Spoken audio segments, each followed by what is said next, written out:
ఇల్లు చూసిన తర్వాత మీ మతి పక్క పోతుంది. హలో గైస్, నేను మీ ఆదురమ్మాయి రాజు. ఇంద్ర భవనం లాంటి ఇల్లును తక్కువ బడ్జెట్ లో ఎలా రెడీ చేసుకోవాలన్నది అయితే ఈ వీడియోలో మీకు చూపిస్తా. చూస్తున్నారు కదా, ఇక్కడ ఈ బెడ్రూమ్ లో ఉన్న కబోర్డ్స్ అల్యూమినియం కబోర్డ్స్ అన్నమాట. చూడడానికి ఎంత క్లాసీగా కనిపిస్తున్నాయి కదా. ఇది అల్యూమినియం కాబట్టి చెదలు పడుతుందనే భయం లేదు. వాటర్ ప్రూఫ్, ఫైర్ ప్రూఫ్ కూడా. ఇల్లు మీరు చూస్తున్నారు కదా ఎంత క్లాస్ అండ్ అట్రాక్టివ్ గా కనిపిస్తుంది. సొంత ఇల్లు కట్టుకోవాలి అని చాలా మందికి డ్రీమ్ ఉంటది కదా. అలా కట్టుకున్న తర్వాత దాన్ని అందంగా అలంకరించుకోవడం కూడా మన బాధ్యతని. పిఓపి డిజైన్ చూస్తున్నారు కదా ఎంత బాగుందో. వీళ్ళ దగ్గర తక్కువ బడ్జెట్ నుండి ఎక్కువ బడ్జెట్ వరకు చేస్తారు. అలానే మీకు నచ్చినట్టు అయితే కస్టమైజ్ చేస్తారు. ఈ టీవీ క్యాబినెట్ చూస్తున్నారు కదా ఎంత బాగుందో.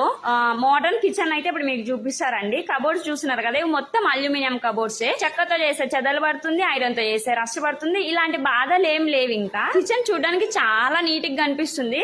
అసలు వీళ్ళెవరు అంటే మన ఆదోనిలో రిదా ఎంటర్ప్రైజెస్ అనే టీం ఉంటది. జస్ట్ మీ ఇంటిని వాళ్ళకి అప్పగిస్తే చాలు. పిఓపి, పెయింటింగ్, అల్యూమినియం కబోర్డ్స్ ఇలా ఇంటికి సంబంధించిన ఇంటీరియర్ డిజైనింగ్ మొత్తాన్ని అయితే వాళ్ళు చూసుకుంటారు. వాళ్ళని కాంటాక్ట్ అవ్వాలనుకుంటున్నారా అయితే అక్కడ డిస్ప్లే అవుతున్న వాట్సాప్ నంబర్ కి అయితే మెసేజ్ చేసేయండి. ఇది కిడ్స్ రూమ్. నాకైతే చాలా బాగా నచ్చింది. చాలా అంటే చాలా బాగుంది. ఇలాంటి మ్యాజిక్స్ వాళ్ళ దగ్గర చాలా ఉన్నాయి. మీకు తెలిసిన వాళ్ళలో కొత్తిలు కట్టుకునే వాళ్ళకు, కబోర్డ్ చేపించాలి అనుకునే వాళ్ళకి రీల్ షేర్ చేసేయండి.